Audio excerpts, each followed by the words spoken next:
Bonjour, je fais un petit point rapide sur la situation des marchés parce qu'on est en train de cracher et puis là on est à l'ouverture sur les Globex et ça continue de cracher.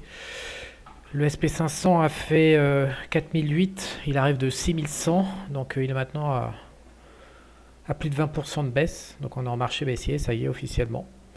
Alors il y a plusieurs théories qui s'affrontent.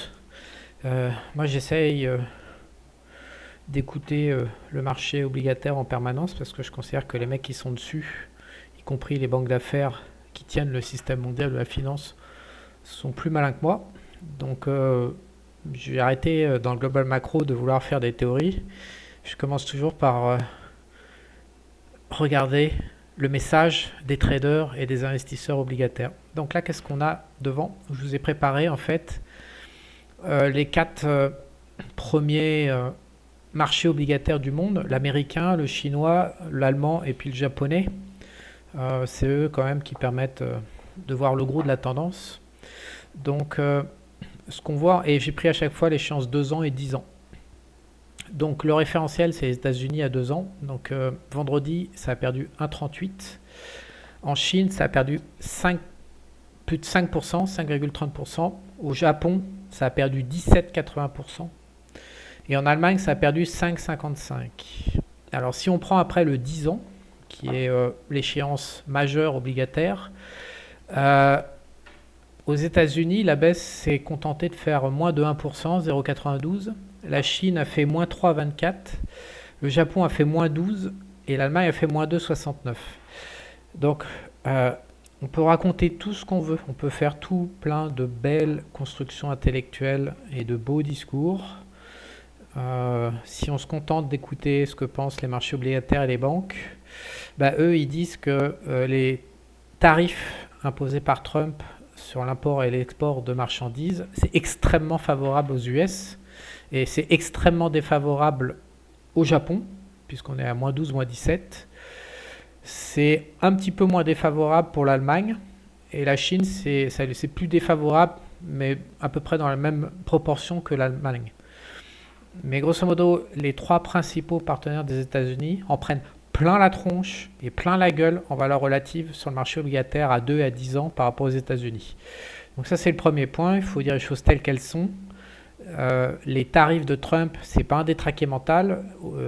Selon les marchés obligataires, c'est quelque chose qui est bon pour les États-Unis. Alors après, on sait pourquoi, tout simplement parce que le monde entier vit en exportant aux États-Unis et en plus, il leur colle des taxes en retour de marchandises quand les États-Unis exportent chez eux. Donc, on sait tous que la Terre fonctionne pas bien et que beaucoup de choses sont pas très justes et dissonnent et marchent sur la tête. Le commerce international, on a l'air d'être un. Donc, la Chine, pour moi, est associée avec l'Europe et anciennement associé avec Biden et les démocrates. Donc aujourd'hui, la Chine est un ennemi des États-Unis, frontal. L'Europe est un ennemi des États-Unis, frontal. Macron en tête, Kékéros.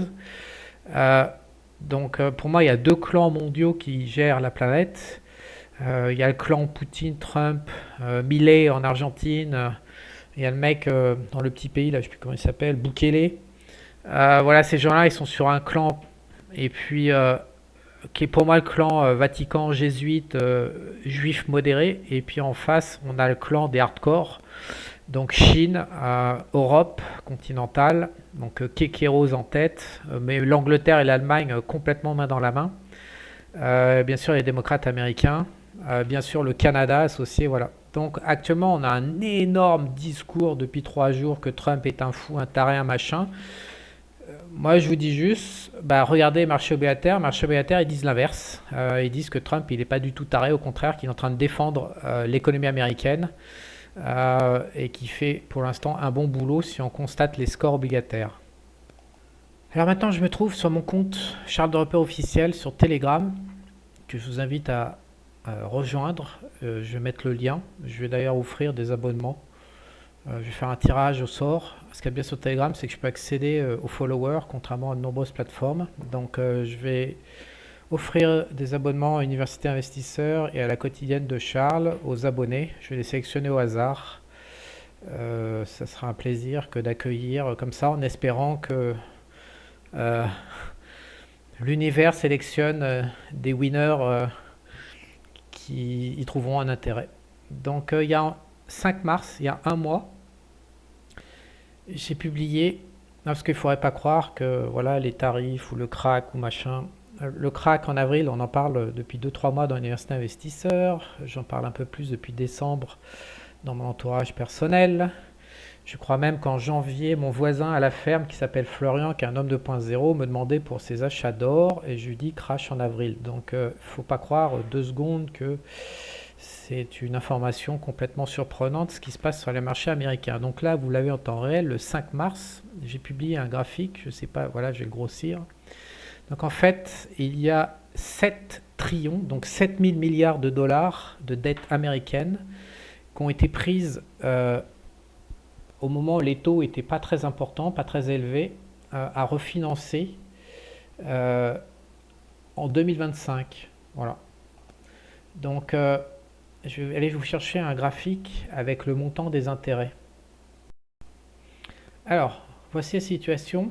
Alors, on va après rectifier parce que c'est beaucoup de politique. Évidemment, le budget de l'État fait sujet, enfin, comment dire, est l'objet de tellement de corruption qu'il y a énormément de manipulation puisque tout le monde bouffe sur l'argent des contribuables américains et européens partout dans tous les pays, dans le monde entier en fait. Donc c'est une guerre pas possible de médias pour entuber les esclaves qui raquent. Donc on va faire quand même, on va dire les choses telles qu'elles sont. Donc aux États-Unis, ce qui se passe, c'est que depuis 2024, euh, les budgets des intérêts payés pour financer la dette dépassent la défense et sont au niveau des dépenses de santé. On voit la courbe rouge, la courbe marron et la courbe verte. Et donc en 2025, on a dépassé les 1000 milliards d'intérêts. Je crois qu'on a 1100 ou 1200, je ne sais plus. Et les chiffres sont monstrueux. Alors je pense qu'il faut dépassionner les débats encore une fois et puis laisser parler les statistiques comme sur celles du marché obligataire. Donc là je me retrouve sur la Fed, le site de la Fed, les data économiques américaines. Ce graphique démarre en 1940, nous sommes en 2025, donc ça fait 85 années comme comparaison. Donc on n'est plus sur des données politiques, on est sur du données global macro. Et cette courbe bleue représente le pourcentage du PIB que représente le paiement des intérêts sur la dette du gouvernement fédéral. Donc grosso modo, combien coûte la dette? Alors pourquoi ce graphique est important? Tout simplement parce que le PIB américain est prélevé chaque année dans le PIB de manière à peu près stable, un montant d'impôt qui va constituer l'argent public qui sera dépensé. Donc il est important de tout ramener et de comparer l'histoire par rapport à la taille du PIB, puisque si vous avez un PIB de 10 000 milliards et qu'on vous dit oh là là, il faut payer 500 milliards d'intérêts, ça n'a absolument rien à voir avec le PIB actuel des États-Unis qui fait 27 000 milliards. Et donc la charge d'intérêt évaluée en dollars comme il présente partout n'est pas significative parce que en fait cette charge d'intérêt dépend juste de la capacité du budget américain, de sa taille et donc de sa capacité à les régler. Donc si le budget, s'il y a 1000 milliards d'intérêts par an et que le budget américain, l'économie, je sais pas, fait 27 ou 30 000 milliards dans le futur et qu'avec les prélèvements des impôts, on se retrouve avec un budget de l'État américain de 10 000 milliards, vous comprenez bien que 1000 milliards, on s'en bat pas les couilles, mais c'est pas ça qui va créer une faillite du gouvernement. Donc on est obligé de tout ramener en valeur relative, en pourcentage, sinon c'est de la politique, c'est plus de l'économie. Donc ce graphique fait par la Fed, enfin la Fred Saint-Louis, la Federal Reserve Bank de Saint-Louis, permet de dépassionner encore une fois et de comparer sur l'histoire. Donc qu'est-ce qu'on découvre? On découvre qu'en 1990, la charge d'intérêt était de 3,15% par rapport au PIB. Donc aujourd'hui, pour la première fois, on est revenu sur ce niveau historique, mais de là à dire que c'est la catastrophe, qu'on va à la faillite et tout ça, non, loin de là, puisqu'on a déjà eu pire dans le passé. Après les années 90 est arrivé Bill Clinton d'ailleurs, et il y a eu un deleverage du budget américain et de l'État américain, c'est-à-dire qu'ils ont calmé le jeu, ils ont commencé à réduire la folie d'endettement et les charges d'intérêt qui étaient liées à cette folie d'endettement de manière à ce que ça reprenne une taille normale historiquement par rapport à la taille du PIB, par rapport à la taille des économies, encore une fois par rapport à la taille des impôts récupérés par l'État américain. Voilà, c'est comme ça que ça marche. Donc là, si on regarde ce graphique sur 85 ans, on se dit que raisonnablement, ça oscille entre 1% et allez, 1,75%. Voilà, on a plusieurs cas de figure, en 1946, en 2008, en 2019. Voilà, tant que ça ne dépasse pas 1,75%, tant que la charge des intérêts dépasse pas 1,75 du PIB, la dette est sous contrôle et peut être gérée. Donc actuellement, on est à 3. Donc ça veut dire quoi? Si on fait, sans être un grand savant, une petite évaluation à la louche, je vais aller chercher une calculatrice pour qu'on ne m'accuse pas de complotisme. Alors, si on dit que, allez, 1,7% du PIB américain dépensés dans la charge d'intérêt et dans les normes historiques. Actuellement, on est à 3. Donc si on divise, on s'aperçoit que les taux doivent... le rapport entre la situation actuelle et la situation, enfin dire, à peu près normale, c'est 33%. Donc actuellement, on va aller chercher le rendement du 10 ans, qui est là, qui est à 3,92. C'est-à-dire qu'en fait, si on continue l'évaluation, on va dire 3. Excusez-moi, je m'appuie sur les boutons. 3,92 à la louche. Voilà, il faut que les taux à 10 ans soient redescendus à 2,58 ou autour. Alors après, on pourrait prendre les taux à 2 ans. Je vais aller vous les chercher. Donc voilà, on est à 3,51 sur le taux à 2 ans. Donc si on prend notre petite calculatrice et qu'on leur enlève un tiers, un gros tiers grosso modo, donc 3,50 fois 0,66, il faut qu'on tombe à 2,30 en niveau de taux d'intérêt à 2 ans. Je vous rappelle qu'il faut refinancer sur 2025 et 2026. Il y a environ 7 trillions et 9 trillions sur les 18 prochains mois. Donc il semble intéressant pour le gouvernement américain et pour Donald Trump, s'il a envie de se retrouver avec un budget à peu près sympathique et gérable, que les marchés obligataires, que le rendement des marchés obligataires du 2-10 ans et du 10 ans chute de 33% et revienne pour le 2 ans vers un taux de 2,30%. Ce qui permettrait alors de retrouver les niveaux historiques, encore une fois, de rapport entre la charge d'intérêt et le niveau de l'économie américaine. Alors évidemment, ces chiffres sont sujets à modification puisque Trump s'est dit que qu'est-ce qu'il faut faire pour baisser les taux d'intérêt? Comment on peut faire pour baisser les taux d'intérêt? Il y a que deux solutions. Soit on fait un QE comme dans les années 2010, un quantitative easing, c'est-à-dire que la Fed augmente son bilan et se met à acheter comme un bourrin des obligations d'État en masse de manière à faire descendre les rendements via une explosion de la demande, mais c'est un peu artificiel. Et puis généralement, il faut aussi augmenter la masse monétaire, la M2, pour pouvoir financer tout ça. Donc c'est pas génial comme solution. Et l'autre solution, on sait que les taux d'intérêt à 2 ans et à 10 ans sont assez sensibles à la croissance économique. Quand vous avez une récession, généralement les taux baissent pour pouvoir relancer la croissance.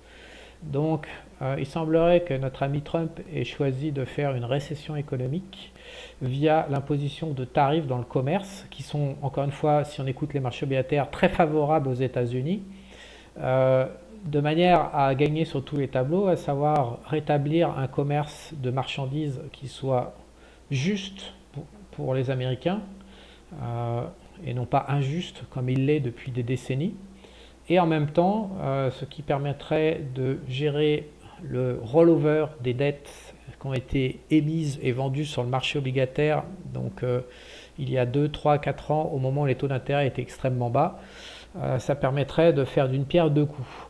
Alors il paraît que dire ces choses-là, c'est être complotiste et être adepte de théories globales macro complètement farfelues.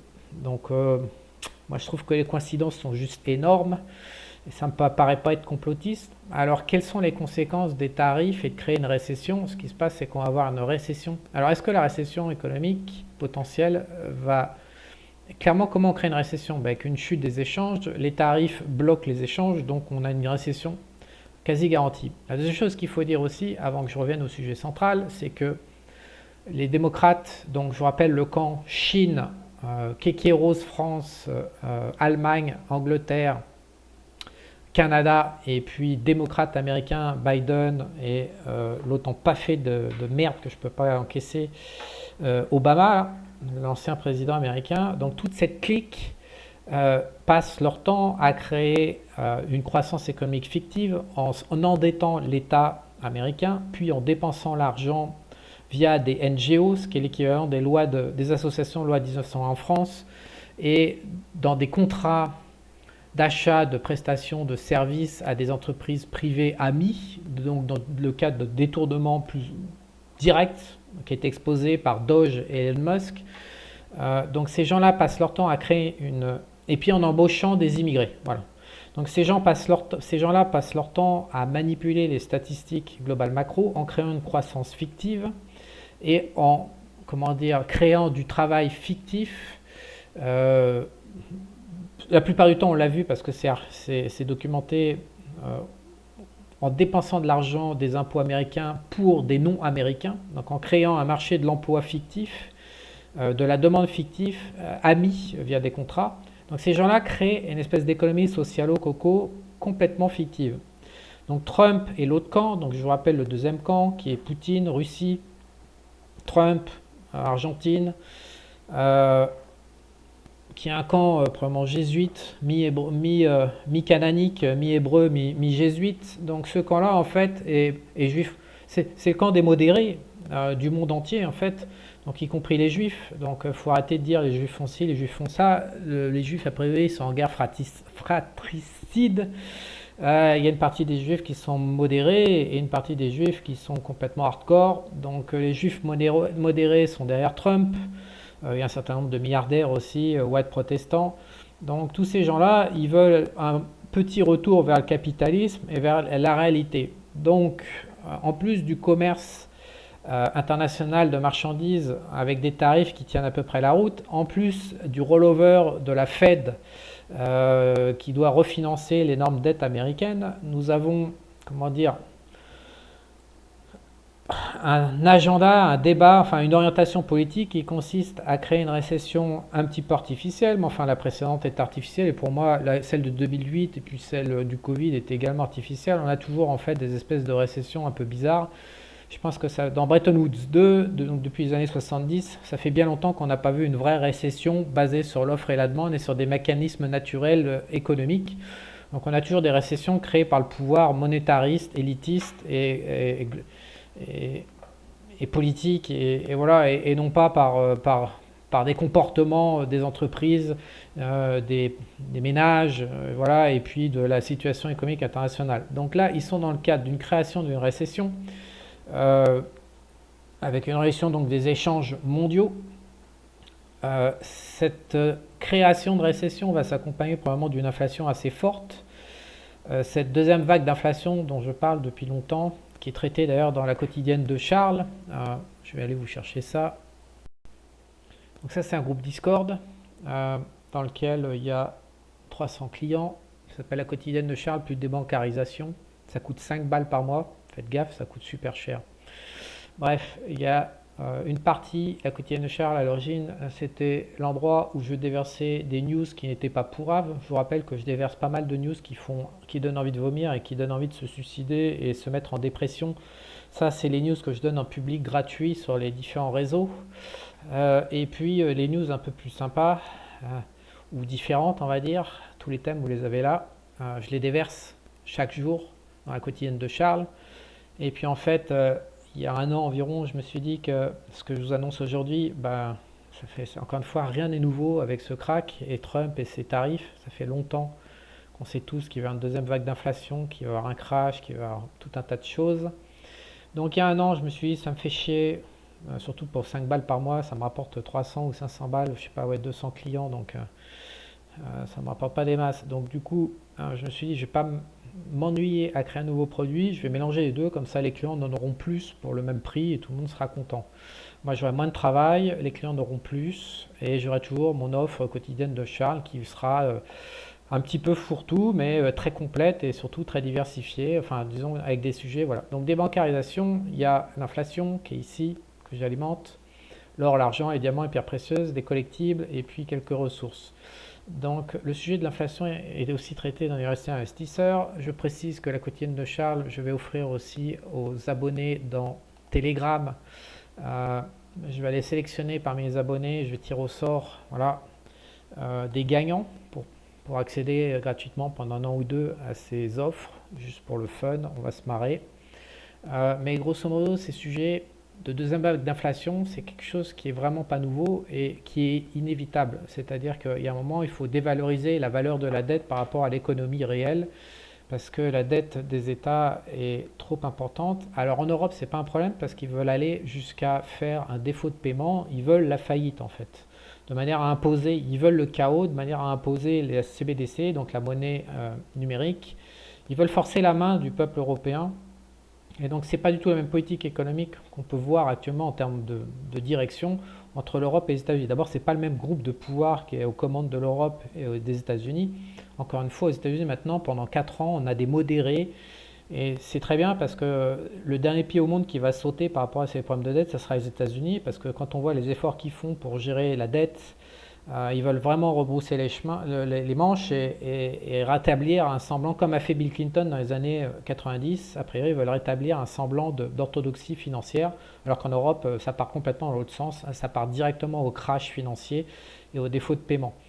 Donc, pour les États-Unis, qui ont l'air, donc, avec ces gens modérés au pouvoir, de vouloir gérer la dette, l'outil numéro un, puisqu'il est plus possible de payer les dettes, l'outil numéro un, c'est de dévaloriser la valeur de la dette. Donc, via une nouvelle vague d'inflation. Donc c'est pour ça que ce sujet de l'inflation est dans Université Investisseur et dans la quotidienne de Charles, parce que c'est quelque chose qui va impacter très fortement dans les 5 années qui viennent nos vies à tous, à part à des très riches, mais la vie de la plupart des gens va être fortement impactée. Donc ça va être extrêmement injuste ce qui s'annonce, tout simplement parce que une inflation accompagnée d'une récession économique via les tarifs, et c'est ce qui est en train d'architecturer Trump et les modérés, ça veut dire que quelque part, les salaires, l'argent va se raréfier, les gains vont se raréfier, et en fait, le pouvoir d'achat va baisser. Donc ça va être douloureux. On ne va pas mentir, ce qui s'annonce, ça va être douloureux. Au nom de la dette qui a été contractée par les socialo-communistes, extrémistes, démocrates américains et européens, pour faire la guerre, pour gérer une maladie fantôme, pour faire toutes les saloperies qu'on connaît. Voilà. Maintenant, le temps est venu de payer aux États-Unis et donc la terre entière va se retrouver dans une situation globale macro qui va pas être facile. Voilà. Donc moi, je compte suivre, faire tout ça parce que l'inflation, c'est une donnée globale macro généralisée, mais il faut comprendre comment elle se ventile pour soi. Il faut comprendre que au sein d'un chiffre d'inflation, il y a des secteurs déflationnistes, il y a des secteurs inflationnistes doux et des secteurs très inflationnistes. C'est une moyenne. Et si on ne comprend pas en tant qu'individu comment se dispatche cette inflation, moi je pense qu'il va y avoir une grosse inflation alimentaire. Euh, pour les loyers, qui est le deuxième poste de budget avec la santé et l'éducation, quelque part on est arrivé à un extrême, donc je pense que les prix de l'immobilier vont probablement baisser de manière à redonner un peu de pouvoir d'achat aux peuples occidentaux. Donc je pense qu'on va prendre d'un côté via l'inflation alimentaire, on va prendre leur pouvoir d'achat, mais on va leur redonner de l'autre côté avec l'immobilier. En fait, on va faire un espèce d'effet de transfert. Mais c'est important parce qu'en fonction de sa situation, si on est propriétaire, si on vit en ville, si on vit à la campagne, si on produit sa bouffe un peu, si on n'est pas du tout autonome, etc. C'est très très important de comprendre comment ça va s'orchestrer dans le détail. Le détail de l'inflation va être important. Donc moi, c'est ces sujets que je vais couvrir dans ces rubriques. Alors ensuite, quelles vont être les stratégies pour gérer son patrimoine et investir dans cet environnement? Donc pour l'instant, il n'y va pas clair. En ce qui concerne sur une université investisseur, toutes les stratégies ont été coupées le 31 mars avec stop de marché baissier. Alors,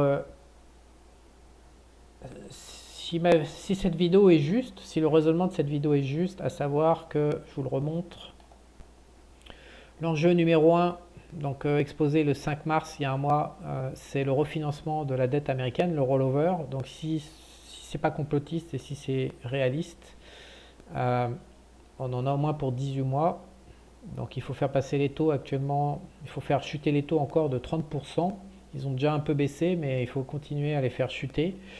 Euh, à partir de là, peut-être que le stop de marché baissier qui est enclenché sur toutes ces stratégies, peut-être qu'il va durer pendant, je ne sais pas, plusieurs mois ou plusieurs trimestres.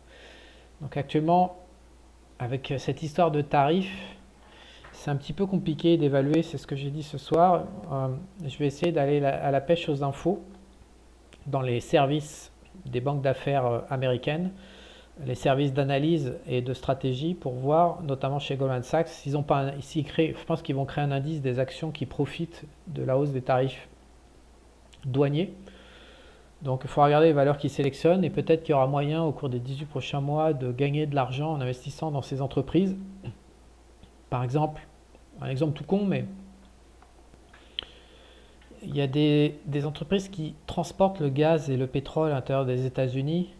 Je crois que les codes c'est EPD, ET et OAC. Et ces entreprises, donc c'est tout ce qui est gazoduc et compagnie, on peut penser que si Trump met des tarifs douaniers sur les importations d'énergie, on peut penser que ça va booster l'énergie, la production d'énergie à l'intérieur des États-Unis, ça sera plus rentable et donc ces transporteurs d'énergie euh, comment dire, vont avoir plus de volume d'affaires en fait que si l'énergie importée arrivait par bateau par exemple. Donc d'autres hypothèses sont sur la table. Il y a des entreprises qui aujourd'hui en fait la consommation américaine on fait fabriquer en Chine et la distribution importe aux États-Unis et revend aux Américains. Donc le e-commerce type dropship aux États-Unis, il va se faire massacrer la tronche. Et je pense même que les distributeurs américains vont avoir beaucoup de mal. Par contre, il y a des distributeurs qui sont spécialisés dans la revente de lots de faillite et de fin de série dont personne ne sait quoi faire. Donc ces marchandises, elles sont déjà aux États-Unis. Et donc ces revendeurs-là, notamment je pense qu'il y en a un qui s'appelle TG machin là, TG, je sais plus trop quoi. Ces revendeurs-là, tous les gens en fait qui vendent des marchandises produites aux États-Unis, ça va bien se passer pour eux parce qu'on va leur enlever de la concurrence. Donc je pense que je vais peut-être devoir rajouter une nouvelle stratégie avec un nouveau thème parce que ce thème va probablement perdurer pendant 18 mois ou 2 ans. Ça a l'air d'être quand même du sérieux quoi. Alors il y a un certain nombre de pays qui se sont déjà couchés, qui ont dit ok Trump, bon, on annule les tarifs comme ça tu ne nous en mets pas. Donc il y a le Vietnam, il y a Taïwan, tout ça qui ont déjà dit. Après il y a le bloc, mais pour moi c'est peanuts en fait, c'est de l'effet d'annonce parce qu'il y a le bloc, il y a la guerre fratricide en haut de l'humanité entre les deux clans, donc le deuxième clan ne va pas se laisser faire, il contrôle l'Europe, il contrôle la Chine, donc il contrôle quand même plus de la moitié du PIB, donc on va vraiment je pense vers une guerre sérieuse qui va durer. Et donc je pense que les entreprises américaines dont la production est intérieure vont vraiment connaître un avantage compétitif par rapport à la globalisation qu'on connaît depuis plusieurs décennies. Donc j'attends que les esprits se calment, que les émotions retombent, que les mecs commencent à utiliser leurs neurones et pondent des opportunités par rapport à ces tarifs qui n'ont pas l'air d'être un feu de paille. Et puis je vais repositionner une stratégie de université investisseur pour bénéficier. Après, peut-être qu'il y a un rebond, mais je ne suis pas vraiment convaincu pour un rebond. Alors j'ai mis le graphique sur université investisseur, je peux vous le montrer. C'est un graphique sur 150 ans. Un graphique avec un cours annuel uniquement sur le Dow Jones depuis 1896, 130 ans. Donc ce qui est assez, on voit bien que 2024, on a touché cette espèce de ligne qui dure depuis toujours. On est arrivé sur le plafond de possibilités de croissance aux États-Unis, des prix boursiers. Ce serait quand même hautement improbable qu'on sorte par le haut parce qu'on a une création de valeur intense. On sait que les marchés américains étaient surévalués. Encore une fois, c'est pas nouveau, cette histoire de crack a été dans les tuyaux, il fallait corriger. Donc, je pense que certains secteurs thématiques sur les actions américaines vont profiter, mais le gros des actions mondiales va en prendre plein sa tronche. On va rentrer en marché baissier probablement durable. Donc, mon stop marché baissier va rester actif en fait et donc les stratégies vont être à l'arrêt. Il vaut mieux rien faire que de perdre dans des marchés baissiers encore une fois. Et puis petit à petit ça va se gérer. Un beau jour, voilà, il y aura, je pense peut-être dans un an, dans 18 mois, les marchés vont commencer à anticiper voilà, que le gros de la vague et les grosses emmerdes est fini et vont commencer à anticiper un retour de la croissance. Et ça sera le temps d'acheter les stratégies traditionnelles. Donc je pense que on va devoir, enfin je pense que l'investisseur privé il a besoin d'une nouvelle approche parce que c'est encore une fois complètement artificiel. On n'a pas eu de guerre des tarifs douaniers depuis très longtemps en fait, guerre sérieuse. On a eu le Covid. Voilà, c'est des phénomènes qui ne sont pas économiques, donc à chaque fois il n'y a pas de précédent dans l'histoire. Euh, on est vraiment dans, c'est vraiment, c'est un petit peu déprimant. C'est des gamins. Je n'appellerais pas ça des gamineries, mais enfin, ces histoires politiques sont chiantes, ces chamailleries, voilà. Je pense que, encore que la Seconde Guerre mondiale, la Première Guerre mondiale, peut-être que, évidemment, on n'était pas nés, donc on n'a pas, et puis il n'y avait pas les médias modernes qu'on a, donc on a des vieux articles de journaux, donc l'histoire a été écrite par les vainqueurs, donc en fait, au final, on ne sait pas. Peut-être que l'histoire de l'humanité, depuis des siècles et des siècles, c'est toujours la même merde. C'est toujours des gamineries entre les élites qui se foutent sur la gueule pour savoir qui va voler le plus son peuple et son voisin. Peut-être que c'est toujours comme ça et qu'en fait l'économie est toujours secondaire par rapport aux valeurs, aux combats politiques.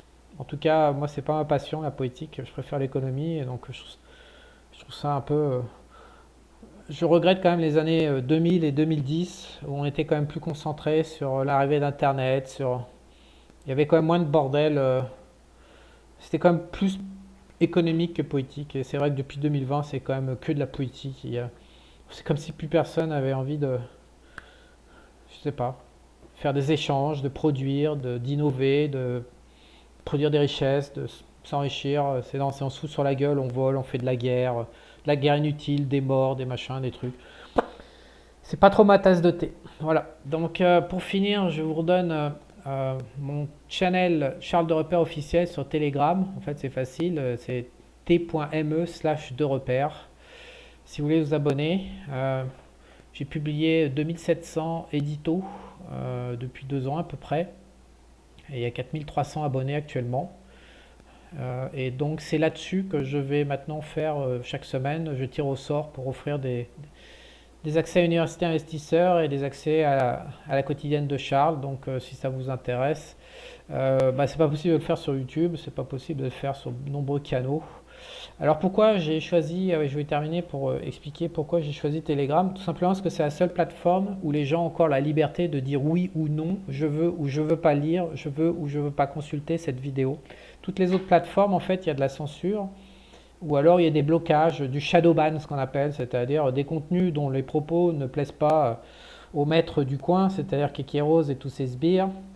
Donc moi je l'ai bien vu sur Twitter, je suis complètement shadowban. Il suffit d'ailleurs que j'aborde le sujet de Jésus-Christ, du Covid, des machins, des trucs, des bidules.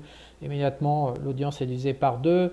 Quand j'ai commencé à aborder les problèmes de religion et des soucis de l'histoire de l'humanité et de la France, c'est simple. Mon compte Twitter a été bloqué pendant 11 mois. Il y a eu 0 abonnés. Je suis passé de 0 à 9700 en 1 an et en 15 mois, et en 11 mois, il y a eu 0. Donc il y a quelqu'un qui est intervenu manifestement. Donc ça me gonfle. Donc sur YouTube, le compte a pris 2 strikes. C'est-à-dire que la prochaine fois, le compte est fermé. Donc il est compliqué, en plus de ne pas pouvoir... c'est compliqué de s'exprimer. En plus que YouTube choisit de mettre en avant ou pas un contenu, en fait, de le transformer en viral ou pas en viral en fonction, c'est juste très compliqué. Il faut toujours faire attention à tout ce qu'on raconte parce que sinon il y a des dénonciations et puis il y a des conséquences. Donc j'ai migré sur Telegram qui pour l'instant... alors on me dit ouais mais Telegram maintenant le mec s'est fait choper en France, le gouvernement français accepte. Mais je m'en bats les couilles moi. Moi, à partir du moment où le gouvernement français, je m'en fous, moi, j'ai rien à cacher, mais au moins qu'on offre la possibilité aux followers de choisir. Il y a des gens qui me disent, Charles, quand tu parles de tes trucs énergétiques, ça me gonfle, je les lis pas. Très bien, ça me convient. Mais au moins, tu vois que j'ai parlé de trucs énergétiques, et puis tu passes au contenu suivant qui t'intéresse. Et voilà, et on a un deal. Je suis content et tu es content. Mais toutes les autres plateformes intégralement n'offrent pas ce service et filtrent les contenus, et fait un boulot de sélection des contenus à la place du follower. Donc je ne sais pas si vous en avez conscience, en tout cas moi je peux vous l'affirmer, puisque je le vois, ce sont les mêmes contenus qui sont publiés sur toutes les plateformes. Donc résultat des courses, j'ai décidé de migrer il y a 1 an environ sur Telegram, et donc pour récompenser les 4000 300 followers qui sont sur Telegram et qui me suivent parce que justement ils sont attachés à ce choix à cette liberté de choix. Bah, si vous voulez les rejoindre, voilà, maintenant je me suis dit que j'allais récompenser les gens qui étaient attachés à la liberté de choix parce que moi c'est une valeur qui me plaît aussi. Je ne vais pas vous mentir, donc ça me fait plaisir de prendre les gens sur Telegram et de leur dire, bah voilà un cadeau pour toi mec, voilà, merci d'être là et voilà des cadeaux. C'est tout ce que je pouvais vous dire.